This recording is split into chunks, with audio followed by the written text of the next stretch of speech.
Where were you when the Twin Towers were attacked?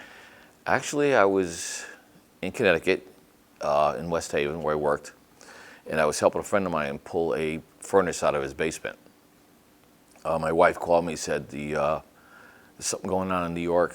They're locking down all the schools everywhere. A plane hit one of the towers. I said, okay. So didn't think much of it.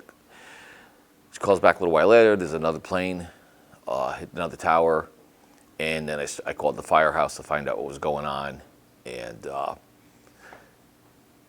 I just went home and figured that we were going to go somewhere eventually, probably New York. And that's what we ended up doing a couple of days later.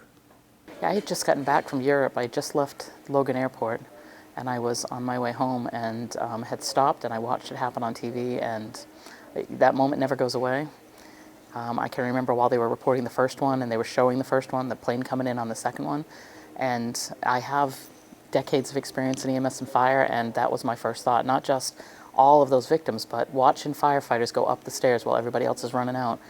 It's just a pit in the bottom of your stomach. It makes your heart cry because, you know, I do the same thing. I'm not there, I'm not doing it, but they are. They had to know going up those stairs, they're probably not coming back out. But they still did it because in the goodness of their heart, they're going to do whatever they can do to save whatever person they can.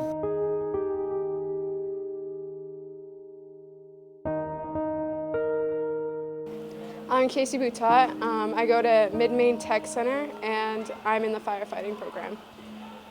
The trip that we went on to New York City, we got to experience the way that a lot of emergency services in New York work. We got to go to the 9/11 Museum, which was completely amazing because you learn a lot of that, especially in fire history, because 9/11 is a big impact in the fire service and emergency services in general. My name is Brittany. I go to Mid-Maine Technical Center, and I'm in emergency services, becoming an EMT. I feel like I got a really big insight on how different it is in, you know, like in the city compared to how it is here. I think that's probably, you know, what I learned. So my name's Ethan Medore. I go to Mid-Maine Technical Center, and I am in firefighting. I learned that firefighting is definitely a career where you need to be able to react quickly, you know, help people, stuff like that. When you see all this stuff in the 9/11 Museum, you think about the people that gave their lives trying to get people out of those buildings. How does that make you feel, and how does that affect your view on becoming a firefighter? Well, obviously, I wouldn't say I'm scared to die, but it's just something I'm not looking forward to. If my life was ever taken on a call, then doing something that I love, trying to help somebody. It was extremely emotional. The feeling really wasn't like any other feeling, I guess you can say. Like, you know what they did, and they sacrificed, and all the people that died. It's really an unexplainable feeling. I mean, it was so emotional. Yeah. Hi, my name's Thomas Roberts. I go to Mid-Maine Tech, and I'm enrolled in the EMT program. Man, in that 9/11 museum, I felt really humble. It was sad when we would watch the videos of people calling their loved ones. It was a very emotional. It was a very quiet day, but yet it was a great chance to be able to see what really happened that day and dig into the past of this country. I think all of us were very, very emotional that day and but happy to be able to see all that stuff. The 9/11 Museum was definitely emotional, especially for me because I'm part of a fire department. All I can do is connect what happened to their big family. If it were to happen to mine, I know it would wreck me. I would be so emotional, and that's exactly what it did. No matter what town you're in, what city you're in, across the whole world, you're still one big family. Because if For example, 9/11, everyone had to come together as a family, even if you didn't know them. They were known as your brother or your sister. It was definitely emotional. But then again, 9/11 was a big learning and turning aspect for the fire and emergency service. We learned a lot from it. Probably the most moving moment for me at the memorial was when they had recordings of some of the firefighters talking about everybody was behaving that way. It wasn't just firefighters, that we all have that goodness in our heart, and every civilian was grabbing another civilian and helping them out of the building. Nobody just ran for themselves. They were all trying to be helpful, which that's really what society's about, right? It's not going to work if we're not that way. Right. My name is Sean Packard, and I attend MMTC in the EMT program, AM.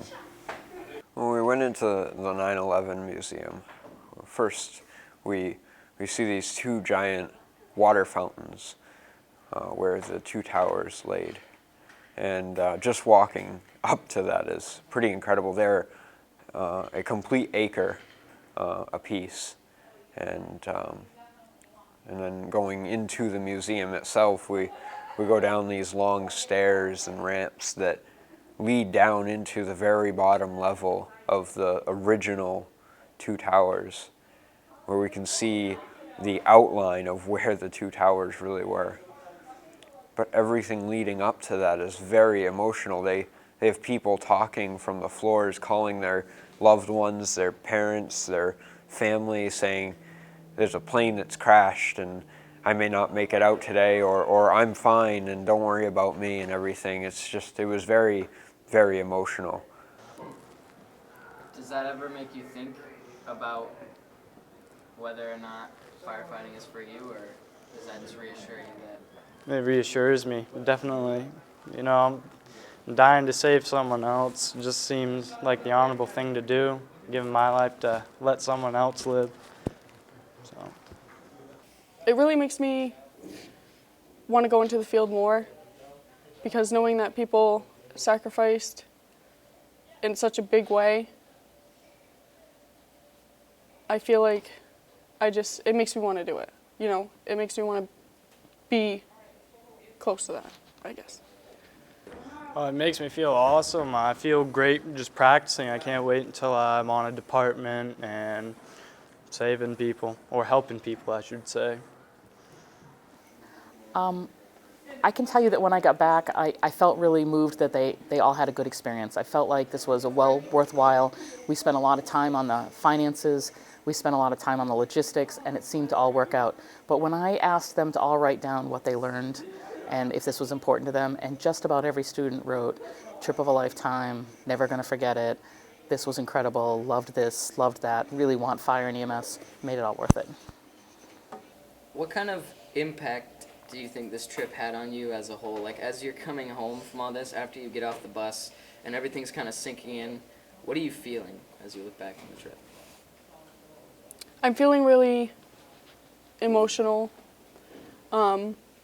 I'm feeling really, I guess you could say, patriotic for my country. You know, like, I guess you could say I feel kind of sympathetic for the people who lost their loved ones, and you know, it's just mixed emotions, I guess. The trip impacted me a lot. I definitely want to go back because I learned a lot.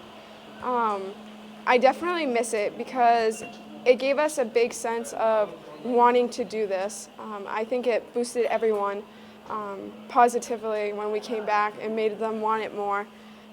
And we definitely connected and worked together better after watching them all work and hearing their stories and everything. We definitely connected more as a family. I felt very privileged to go, and felt honored to be able to get embraced by that. FDNY was a great organization, very friendly, and just pretty much proved the point of why I want to be a firefighter.